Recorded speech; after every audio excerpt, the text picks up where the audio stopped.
Hi అండి, ఎలా ఉన్నారు? నేను చాలా బాగున్నానండి. నేను ఈరోజు అమోఘమైన ఎంతో రుచిగల శనగపప్పు గుమ్మడికాయ కూర చేసి చూపిస్తానండి. దీంట్లో చాలా పోషక విలువలు ఉంటాయి. ఆ కూరకి ఏం కావాలో చూద్దాం రండి.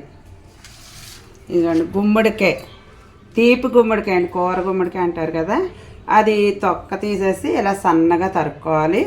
శనగపప్పు అంటే శనగపప్పు నానబెట్టక్కర్లేదు. నేను 10 నిమిషాలు తొందరగా ఉడుకుతుందని చెప్పి నేను ఇలాగా నానబెట్టాను.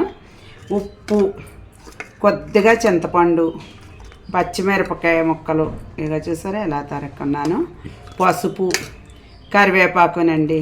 ఇది ఎలా చేయాలో చూపిస్తాను, వీడియోలోకి వెళ్దాం రండి. ఇదిగోండి, ముందుగా స్టవ్ వెలిగించుకుని గిన్నె పెట్టుకుందాం. కొద్దిగా వాటర్ లైట్గా ఇలా పోసుకోవాలి. మనం శనగపప్పు ఇలా నానబెట్టుకున్నాం కదండి, ఇది దీంట్లో వేసేయాలి. మళ్ళీ గుమ్మడికాయ శనగపప్పు కలిపి ఏమీ ఉడికించకూడదు. కొంచెం శనగపప్పు కూడా బాగా మెత్తగా ఉడికించకూడదు, ముక్క పదునుగా రావాలి. అప్పుడు సగం ఉడికిన తర్వాత గుమ్మడికాయలు వేయాలి. తర్వాత ఏం చేయాలన్నది నేను మీకు చూపిస్తాను. ఇదిగోండి, పప్పు ఎలా ఉడికిందో చూద్దాం. మరీ మెత్తగా కాకుండా ఇదిగో ఇలా ముక్క పదునుగా ఉడకాలి పప్పు ఎప్పుడు కూడా. మనం కొంచెం ముందుగా ఒక 10 నిమిషాల ముందు నానబెట్టుకోవటం వల్ల తొందరగా ఉడికిపోయింది. ఇప్పుడు ఇందులోను గుమ్మడికాయ ముక్కలు వేసేయాలి. ఈ గుమ్మడికాయ చాలా రకాలుగా చేసుకోవచ్చు. మనం తీపి కూరని, కొబ్బరి కూర వేసుకుని రకరకాలుగా చేసుకోవచ్చు అండి. చాలా మంచిది ఆరోగ్యానికి కూడా. ఇది నార్త్లో అయితే పచ్చి గుమ్మడికాయను ముక్కలు పొద్దున్నే తినేస్తారు. ఈ రెండు కలిపేసి ఒక్కసారి ఇలా మగ్గనిద్దాం. మగ్గిన తర్వాత పోపు ఎలా వేయాలి ఏంటి అన్నది నేను మీకు చూపిస్తాను. ఇదిగోండి, ఇది ఇప్పుడు ఎలా ఉడికిందో ఒక్కసారి చూద్దాం. శనగపప్పు గుమ్మడికాయ చాలా చక్కగా, మనం నీళ్ళు ఏం పోయక్కర్లేదండి. శనగపప్పుకే కొద్దిగా పొయ్యాలి, కానీ గుమ్మడికాయ చాలా మంచిదండి. ఇది ఇలా ముట్టుకుంటే ఉడికిపోయింది. చూసారా, మెత్తగా అయిపోయింది. ఇప్పుడు దీన్ని పక్కన పెట్టేసుకుందాం. ఇలా పక్కన పెట్టుకుని మూకులు పెట్టుకుని ఇప్పుడు ఏమేమి పోపు వేస్తున్నాను అన్నది చూద్దురు. కానీ ముందుగా ఆయిల్ వేసుకుందాం. దీంట్లో శనగపప్పు అంటే కొద్దిగా శనగపప్పు వేసుకోండి. శనగపప్పు కూర కదా, కొంచెం మినప్పప్పు వేసుకుంటే కమ్మగా ఉంటుంది. మినప్పప్పు, ఆవాలు, జీలకర్ర, ఎండుమిరపకాయలండి ముక్కలు చేసుకుని, ఎండుమిర్చి మనకి కారాన్ని బట్టి వేసుకోవచ్చు. దీంట్లో ఎర్రకారం ఏమీ వేయక్కర్లేదు. పోపు మాత్రం సమానంగా మాడకుండా ఎర్రగా వేయించుకోవాలి. నూనెకి మనకి ముక్కలు చూసారా, ఇది శనగపప్పులో కొద్దిగా నీళ్ళకే ముక్కలు మగ్గిపోయి, ఏదో వాటర్ పోసేసి వార్చేసి అలా చేయకూడదు.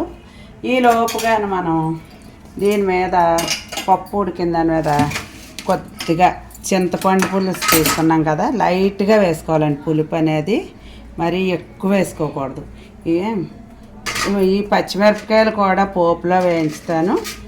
ఇప్పుడు కొద్దిగా ఉప్పు, సరిపడినంత ఉప్పు వేసేసుకోవాలి కూర మీదే. ఇదిగోండి పసుపు ఇలా వేసేసుకుని పోపు మనకి ఎర్రగా వేయించుకోవాలి. ఇప్పుడు కూడా పోపులోనే కరివేపాకు వేయాలి, పచ్చి వేయకూడదు. పచ్చిమిరపకాయలు కూడా పోపులోనే వేసుకోవాలి. ఈ కూర చాలా బాగుంటుందండి. అందరూ కూడా చాలా ఇష్టంగా అందరూ కూడా చేసుకునేదేను. గుమ్మడికాయలతో రకరకాలు చేసుకోవచ్చు. స్వీట్ హల్వా చేసుకోవచ్చు, కొబ్బరి కూర వేసుకుని కూర చేసుకోవచ్చు, తీపి కూర చేసుకోవచ్చు, బెల్లం వేసుకుని. ఇది రకరకాలుగా గుమ్మడికాయ తింటే చాలా మంచిది. ఎందుకని మనం గుమ్మడికాయ తింటే కాళ్ళు పట్టేస్తే అది ఇది అంటారు, కానీ అదేం కాదండి. ఆయుర్వేదం రీత్యా అయితే గుమ్మడికాయ ఎక్కువ తినాలని చెప్తున్నారు మనకి. అలాగే చూసారా, ఈ మధ్యకాలంలో ఆవకాయ కూడా పడదు వేడి అని అనుకున్నా కూడా ఆవకాయ కూడా తినాలి అని చెప్తున్నారు. ఇదిగోండి, ఇప్పుడు ఈ పచ్చిమిరపకాయ ముక్కలు వేసేద్దాం. పచ్చిమిరపకాయలు ఎప్పుడూ కూడా అందులో ఉడికించకూడదు, పోపులోనే వేసుకోవాలి. పచ్చిమిరపకాయ ముక్కలు వేసుకుని కరివేపాకు, ఇది కొద్దిగా ఇదిగో చూసారా, పోపు మరీ నల్లగా కాకుండా మరీ తెల్లగా కాకుండా వేసుకోవాలి. ఇది ఇందులో వేసేది ఇంతేనండి. మనం ఇలాగా చేసుకోవాలి. ఇంతే గుమ్మడికాయ కూర అది వేసేయండి. చూసారా ఎంత బాగా ఉడికిందో గుమ్మడికాయ కూడా. కొంచెం శనగపప్పు కమ్మదనంతో, చింతపండు కొద్దిగా వేసిన దాంతో, గుమ్మడికాయ తీపితోటి ఇది కూర చాలా రుచిగా ఉంటుందండి. ఇంతే అయిపోయింది, గుమ్మడికాయ కూర రెడీ అయిపోయింది. ఇదిగోండి, మీ అందరి కోసం గుమ్మడికాయ, తీపి గుమ్మడికాయ శనగపప్పు కూరనండి. ఇది వరకు పూర్వం నుంచి కూడా మన పెద్దవాళ్ళు అందరూ చేసి మనకు నేర్పించిన కూర. ఇది కొత్తది ఏమీ కాదు. నేను చెప్పిన విధంగా తయారు చేసుకొని మీ ఇంట్లో అందరూ తిని ఆనందించండి. నా వీడియో కనుక నచ్చితే లైక్ చేయండి, షేర్ చేయండి, కామెంట్ చేయండి. నా ఛానల్ని తప్పకుండా సబ్స్క్రైబ్ చేసుకోండి. మరొక మంచి వీడియోతోటి మీ ముందుకు వస్తాను. బాయ్.